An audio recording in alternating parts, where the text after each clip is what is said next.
সিপিসিতে আগে হতো কি প্লেইন্ট মানে আরজি, আর প্লেইন্টের উত্তর হচ্ছে রিটেন স্টেটমেন্ট।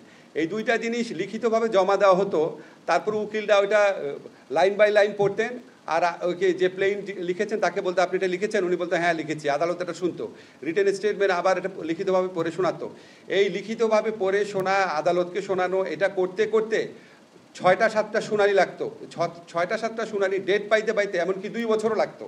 সেই সময়টা আর লাগছে না, জাস্ট রিটেন যেটা দিচ্ছে সেটাই, এটার মৌখিকভাবে পড়ে শোনাতে হবে না। এটা খুব বড় একটা অ্যামেন্ডমেন্ট।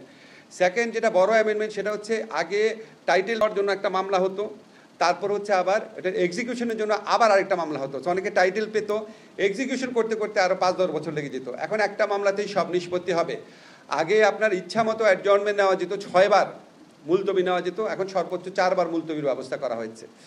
আগে হচ্ছে আপনার সমন জারি করা নিয়ে প্রচুর সময় লাগতো, এখন আপনার সমন জারি করার পাশাপাশি হোয়াটসঅ্যাপে, ইমেইলে, মেসেঞ্জারেও মেসেজ পাঠানো যাবে। ওই মেসেজ পাঠানোর রেকর্ডগুলো আমরা রাখবো এবং এটা এডিশনাল মেজার্স হিসাবে এরকম কিছু কিছু জিনিস করে আমরা আশা করছি মামলার সময় আশা করছি অন্তত অর্ধেক কমে যাবে। আগে যদি আপনার 5 বছর লেগে থাকতো এখন 2.5 বছর হয়ে যাবে, আগে যদি 2 বছর লাগতো তাহলে 1 বছর হয়ে যাবে।